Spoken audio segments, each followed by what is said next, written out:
E aí pessoal, aqui quem fala é o Guto e sejam bem-vindos a mais um vídeo. Hoje a gente está começando, de novo, mais uma sequência de vídeos de primeiras impressões, porque está começando a temporada de primavera de animes lá no Japão e a gente já tem aí a primeira produção. Na real a gente já teve duas, mas uma delas eu ainda não falei, que disseram que é uma obra muito boa, que eu não assisti ainda, que é BNA, Brand New Animal, do Trigger. Eu não assisti ainda, por isso eu não trouxe vídeo, mas hoje a gente vai falar de uma que é uma das obras mais esperadas para essa temporada, por vários motivos. A obra chama Tower of God, ou Kaminotou, que é o nome que eles deram para a produção japonesa, e ele é originalmente um manhwa, um quadrinho coreano, Eu não sei se vocês têm familiaridade com isso, mas eu consumo muito mais BL, eu não consumo de outros gêneros, e basicamente Tower of God é uma espécie de shounen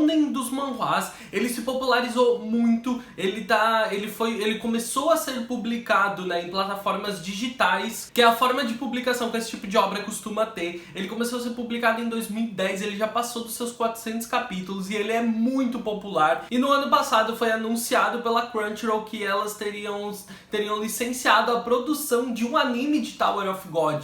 Isso vem de uma iniciativa da Crunchyroll, de uma parceria da Crunchyroll com o Webtoon, uma plataforma digital que disponibiliza comics coreanas. E nessa parceria eles têm o intuito de produzir animes originais da Crunchyroll, todos com base, todos vindo de obras originais coreanas, e já tem outras coisas planejadas, mas o primeiro deles é Tower of God, que eu acho que é uma boa sacada, já que é uma obra bastante popular. Eu vou falar um pouco pra vocês sobre esse primeiro episódio, algumas coisas talvez de forma mais clara do que eu fui atrás conhecer, porque eu não li a obra ainda, então do que eu fui me informar, eu vou tentar esclarecer algumas coisas pra vocês sobre o primeiro episódio e dar minhas primeiras impressões de todos os aspectos delas, como a gente sempre faz nesse tipo de vídeo. Existe uma torre que tu pode escalar, subir, passar por diversos desafios, e chegando lá em cima tem todo tipo de coisa te esperando. Tu pode te tornar Deus lá em cima, tu vai conseguir o que tu quiser. A maior parte das pessoas, elas vivem nessas torres, nos seus andares, sem nunca pensarem em subir. E algumas pessoas são destinadas, elas são,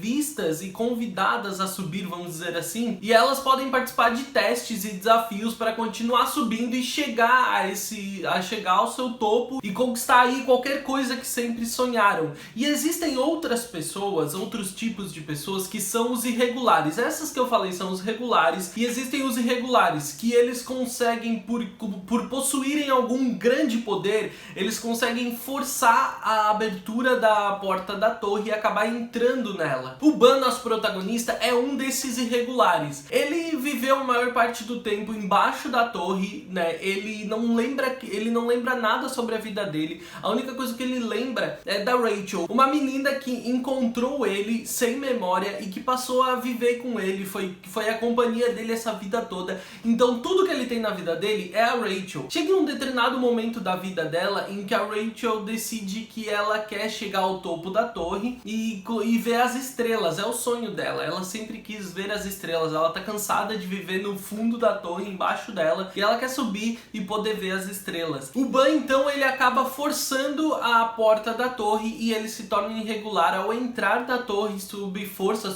com seu próprio poder. O único objetivo dele, a única coisa que levou ele a fazer isso é a Rachel. Ele não tem mais nada na vida dele. Ele não quer subir lá por riqueza, por poder, por se tornar Deus. Ele só quer estar perto da Rachel, ele quer reencontrar ela é tudo que ele tem na vida dele. Ele se depara então com uma criatura que é como se fosse um guardião da torre, e ele então precisa passar por um teste onde ele tem que enfrentar uma enguia gigantesca e destruir uma bola de aço. Ele acaba sendo ajudado pela Zahardo, que é o que dá a entender pra gente, nesses primeiros diálogos. Ela faz parte de uma família real que domina essa torre.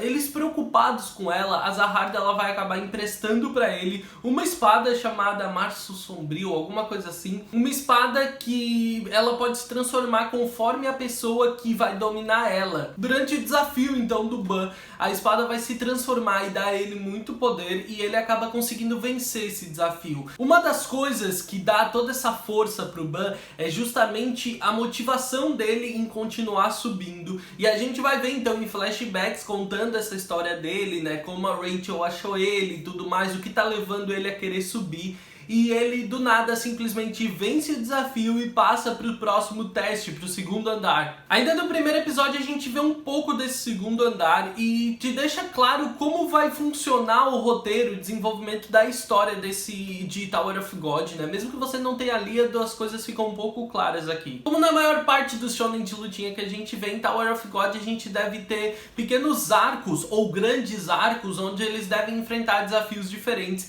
E provavelmente em Tower of God esses arcos devem ser desenvolvidos através dos andares. Nesse segundo andar, onde ele foi jogado agora, a gente vai ter uma espécie de jogos vorazes, um conceito meio assim, onde eles têm 400 participantes e eles precisam reduzir esse número a 200. E esse primeiro episódio, esse pequeno trecho que eles deixam do que vem a seguir, já é pra mostrar pra gente um pouco do que vai ser isso. Porque a gente vê snipers atirando um no outro, a gente vê arqueiros, a gente vê criaturas muito assustadoras, gigantescas, e vê pessoas pequenas como o próprio Ban.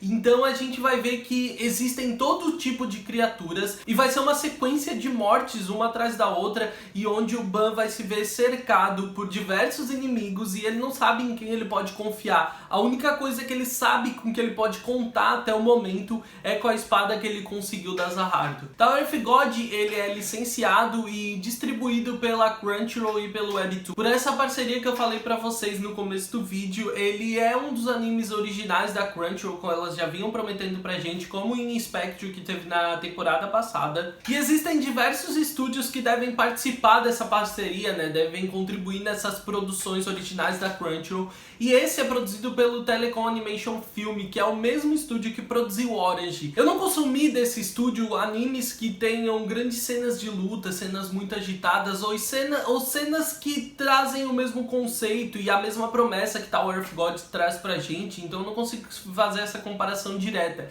Mas em quesito animação, nesse primeiro episódio, eu gostei do que eu vi, porque eles conseguiram manter um pouco do traço original do manhwa, sem deixar de lado a necessidade de fazer essa adaptação pro anime. Porque muitos dos traços do manhwa, eles são muito irregulares. E no anime, eles conseguiram mudar um pouco isso, eles deixaram os traços um pouco mais limpos, alguns traços mais marcados, e as cenas de animação, elas são bem fluidas, os movimentos das personagens, que normalmente me deixam um pouco preocupado quando eu vejo animações assim, elas são bem fluidas, são bem bonitas, então a animação é uma coisa que funciona bem, que tá numa qualidade boa. De uma forma geral, isso vale para toda adaptação. Existem algumas cenas no ambiente, por exemplo, que elas foram muito mais enriquecidas para trazer pro anime. Alguns cenários, alguns ambientes que no manhwa eles parecem mais pobres, no anime eles são mostrados pra gente com uma forma mais detalhada. Alguns pequenos traços, detalhes, elementos são inseridos para deixar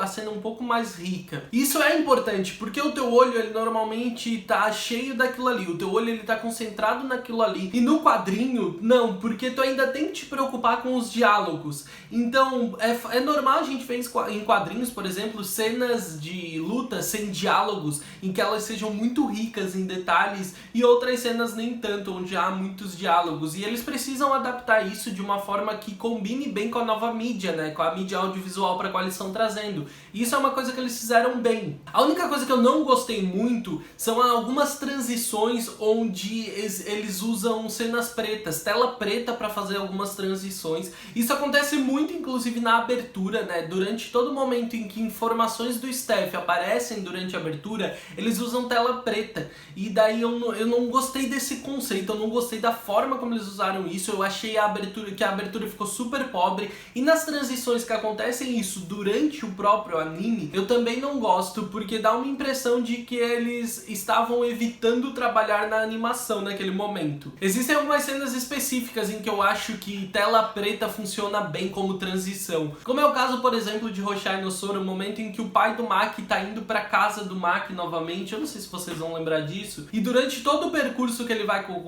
percorrendo, a gente tem alguns intervalos em tela preta que vão ajudando a construir essa tensão. Só que aqui não, essa tela preta ela é usada inclusive em momentos que eram para ser um tanto cômicos, e eu não achei que funcionou bem, eu não gostei como isso foi inserido.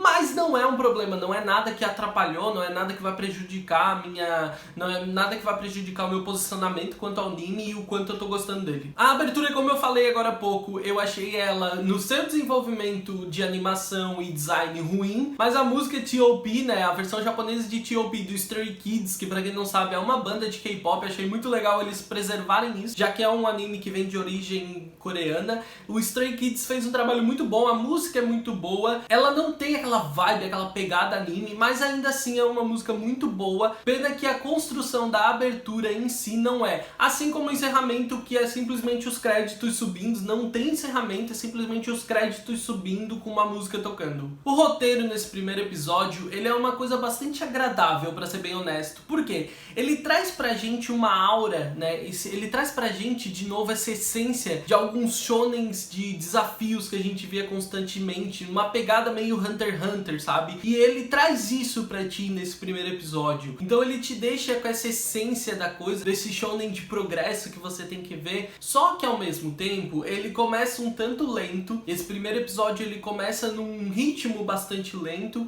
e depois na segunda metade pra frente ali, ele parece assumir um ritmo um pouco mais rápido. A questão é que se esse ritmo for um tanto lento, eu não acho que é um problema, porque esse tipo de obra costuma ser assim. A gente viu isso em diversos outros shonen padrão, como Fairy Tail e One Piece. Esse tipo de obra costuma ter um desenvolvimento em que acelera em alguns momentos, em alguns arcos, e depois ele se torna um pouco mais lento para desenvolver algumas coisas, porque, sei lá, tem muita história por trás de tudo que acontece sempre. Isso é um outro elemento interessante, porque fica claro no primeiro episódio que existe muita coisa no background disso tudo. Já fica claro que existe alguma coisa no passado do Ban, existe alguma coisa, precisa ser mais bem explicado o passado dele com a Rachel, existe alguma coisa muito estranha por trás dessa torre, nesse universo. A Jahad, ela parece ser uma menina que tem que lidar com problemas próprios, com a própria família no fundo disso tudo. Então essa essência, sabe, de família real por trás da torre, existe muita coisa por trás desse conceito de torre e de coisas conquistar no topo dela, que eles precisam desenvolver e deixa a coisa muito mais curiosa e interessante. De maneira geral, é uma ótima estreia para essa temporada. Eu fiquei muito feliz por, ver que não é uma utopia que as webcomics, né, que donghua sejam adaptados para anime. Eu vi que isso é uma coisa que pode trazer pra gente grandes obras. Algumas pessoas que não estejam acostumadas com traços e design de comics de outras nacionalidades, né, webcomics, manhwas, talvez possam estranhar um pouco o design das personagens, né, o design, a ambientação, podem até estranhar um pouco disso, tanto que fica claro como é feita a adaptação pro anime, mas eu acho que é um traço que funciona bem, que ficou muito bonito aqui em Tower of God, que é uma forma muito boa de estrear, porque a produção de uma forma geral ficou muito boa, a animação um todo, né, a animação, o roteiro, a forma como eles desenvolveram isso tudo funcionou muito bem. A obra ajuda, porque é uma obra com plot bom, é uma obra que tem todos os elementos que um shonen padrão precisa para fazer sucesso. É uma obra já bastante popular, porque ela tá aí sendo lançada desde 2010, ela tem uma legião de fãs muito grandes, e é uma das coisas que eu com certeza vou continuar assistindo nessa temporada, porque ele é o tipo de história que eu gosto, ele é o tipo de anime que eu gosto. Eu fiquei até com vontade de ler a comic, só que eu não sei se eu vou chegar a isso, porque mais de 400 capítulos é muita coisa, mas é o tipo de coisa que eu realmente gostaria de ler, de consumir em diversas mídias, né? Ele tem uma promessa de roteiro muito boa, é só a gente ver como é que eles vão desenvolver isso, adaptar isso. Tô muito feliz de ver obras de outras nacionalidades sendo adaptadas. Eu espero que vocês que não têm o costume de consumir esse tipo de obra gostem do que estão vendo e procurem mais obras, né? Eu sei que tem scans traduzindo para o português o manhwa de Tower of God, então vocês podem dar uma procurada que vocês devem achar em português sim. Não sei se todos os capítulos, eu não fui atrás. Espero que a Crunchyroll mantenha a qualidade nas obras que eles estão trazendo pra gente, nessas obras originais, porque eu fiquei bastante animado. Não esquece, uma das coisas mais importantes nos vídeos de primeiras impressões é deixar nos comentários se vocês querem ver mais sobre esse anime aqui, porque esse é uma das coisas que me ajuda a medir que tipo de anime eu devo trazer pra cá, quais animes eu devo trazer, análises semanais, aquele tipo de coisa que vocês costumam assistir sempre. Então deixa sempre nos comentários, deixa o joinha para eu saber se vocês estão gostando e querem ver mais desse anime aqui. Inclusive, se vocês quiserem ver mais webcomics, eu posso procurar algumas webcomics que não sejam necessariamente BL para trazer algumas coisas para vocês, porque eu sei que tem muita coisa legal que não foi descoberta ainda, porque não é uma coisa que se tornou grandiosamente popular aqui no ocidente ainda. Se gostou do vídeo, deixa o like, deixa nos comentários a sua opinião sobre essa estreia, deixa nos comentários se você quer ver mais sobre ele. Me segue nas redes sociais, eu sou @gutunu no Twitter e no Instagram, lá a gente conversa um pouco mais rápido, de forma mais imediata, você vê eu postando besteira lá sempre que possível, no Twitter mesmo eu tô o dia inteiro. Se é novo por aqui, se inscreve no canal, ativa o sininho para não perder nenhum vídeo. Eu espero que tenham gostado do vídeo. Eu vejo vocês no próximo vídeo. Um grande beijo. Tchau, tchau.